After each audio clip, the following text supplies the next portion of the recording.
Comme tous les fromages, la mozzarella débute par du lait. Afin d'assurer la bonne qualité du lait, l'intérieur et l'extérieur des camions-citernes transportant le lait doivent être lavés après le vidangeage. Une citerne comme celle-ci peut transporter en moyenne 30 000 litres de lait cru à une température de 3 ou 4 degrés Celsius. Le lait cru, tel qu'acheminé aux fromageries, contient 3,8 % de matière grasse et 3,3 % de protéines. On entrepose le lait et le lactosérum, un sous-produit du lait, dans ces immenses silos d'une contenance de 225 000 litres chacun.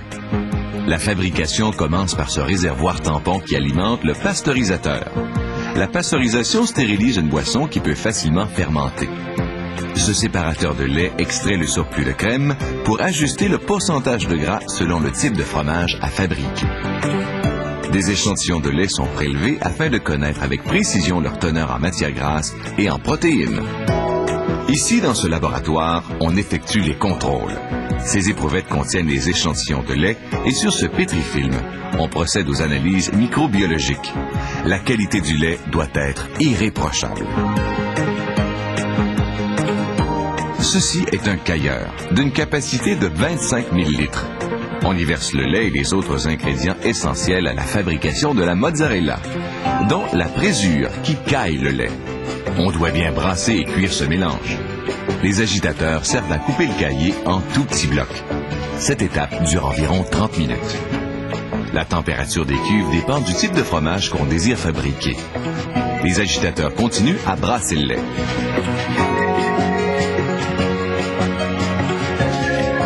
Une fois la cuisson terminée, le caillé est acheminé par pompage aux tables d'égouttage.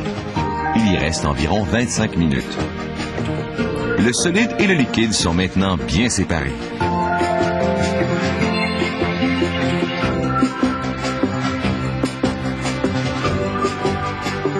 Le liquide qu'on voit couler est appelé lactosérum.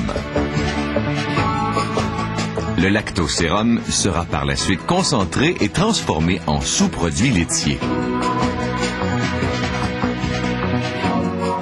L'eau a été presque entièrement retirée et les grains sont maintenant assez secs.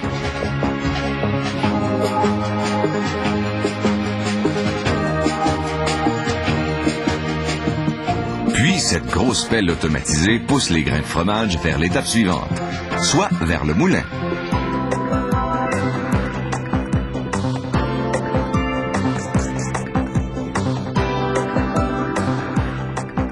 Dans le moulin, le fromage est coupé avant d'être acheminé dans le cuiseur.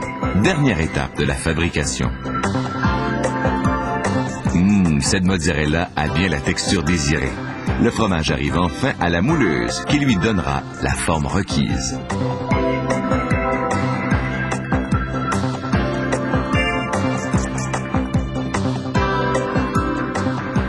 Chaque moule a une capacité de 2,5 kg et possède une forme rectangulaire.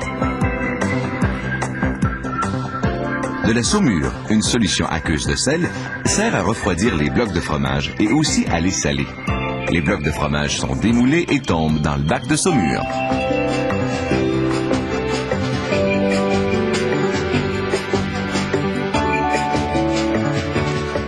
Par la suite, les blocs de fromage vont séjourner dans une autre solution de saumure.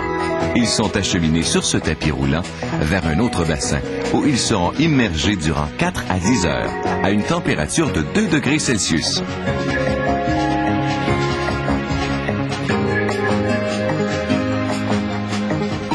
Grâce à des jets de saumure, on enlève la mousse qui se forme à la surface des bassins.